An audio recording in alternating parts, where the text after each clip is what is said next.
c'est une superbe opportunité. 4000 m² en plein cœur de Lyon, avec une réhabilitation qui est magnifique. Et donc l'idée de ce nouveau mandat, c'est d'amener une nouvelle étape dans ce projet.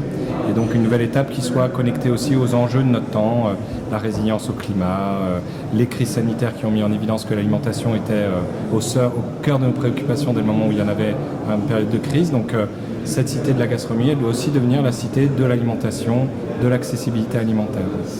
L'alimentation, moi je dis toujours, il y a la fameuse pyramide de Maslow, on alimente, on survit, et finalement on agit sur autre chose, c'est la santé en fait des individus. Et à travers l'alimentation, à travers l'assiette qu'on consomme tous les jours, on va avoir une action très forte sur la santé, et en particulier à destination des personnes qui ont déjà des problèmes de santé, vous l'avez cité, le diabète, les problèmes qui sont liés aux différents modes de consommation qu'on a aujourd'hui. Qu'est-ce qui va changer par rapport à la version V1 de cette cité de la gastronomie? Un grand changement, c'est que c'est plus un musée. En fait, on arrête le côté muséal et on l'installe dans la vie, en fait, dans la vie des habitants.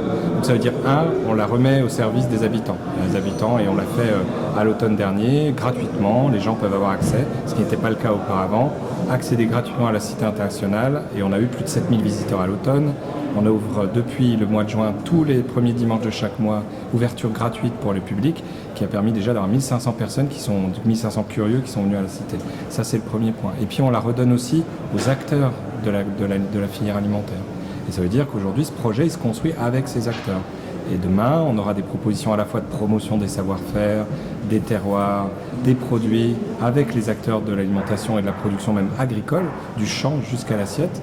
On a également un lieu qui permettra aux professionnels de proposer aussi un cycle de conférences, des cycles de séminaires, des événements, en particulier un premier qui aura lieu le 10 septembre prochain, l'événement Good, en partenariat avec le Progrès et le groupe Suez, où on va aborder qu'est-ce que c'est que l'alimentation durable aujourd'hui.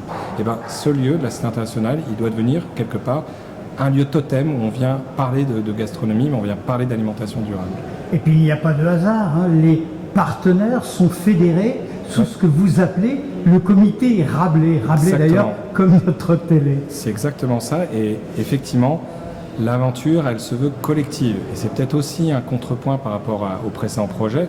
Elle se veut collective et donc elle implique les acteurs. Elle les implique dans la gouvernance même du projet. Ça veut dire que ce comité Rabelais, composé de 15 femmes et 15 hommes, aussi une parité qu'on souhaitait, va aborder la programmation de ce lieu, c'est-à-dire c'est l'endroit où on va décider ce qu'on veut proposer à la population dans ce lieu.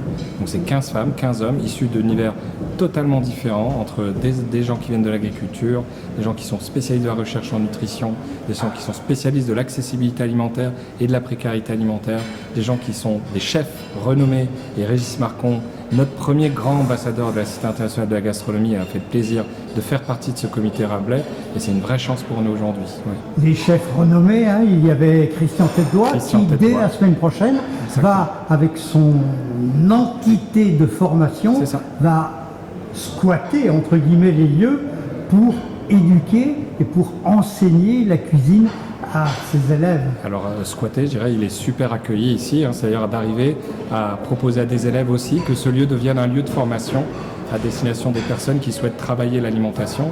Donc Christian Tête-Doigt inaugure quelque part cette fonction de la Cité internationale de la gastronomie, et on souhaite la prolonger après avec la formation en particulier de personnes qui sont devant des enfants, des étudiants, des collégiens, des groupes scolaires qui sont tous les jours à produire les assiettes de nos enfants. Et donc comment on continue à les former, à leur amener tout ce qu'il faut pour que les qualités des assiettes des enfants soient au rendez-vous. Et donc on a un grand, quelque part, responsabilité à travers cette cité aussi d'améliorer la nourriture dans les assiettes de nos enfants. Jérémy Camus, le mot de la fin, mais vous savez, à Lyon, fin s'écrit F-A-I-M. Hein. Oui, ben là, je pense qu'on pourrait l'écrire comme ça. Je suis d'accord. Et le mot de la fin, c'est dire que cette cité internationale, en fait, elle se veut vivante demain. Elle se veut amener un maximum de propositions, et elle se veut accueillante, hospitalière pour tous les habitants de la métropole. Donc, rendez-vous à la Cité internationale de la gastronomie. Ouais. Peut-on dire également vivante et gourmande? Et là, c'est clair que j'ai oublié le mot gourmand, mais effectivement, j'espère qu'elle sera très gourmande pour ceux qui viendront à notre rencontre. Oui.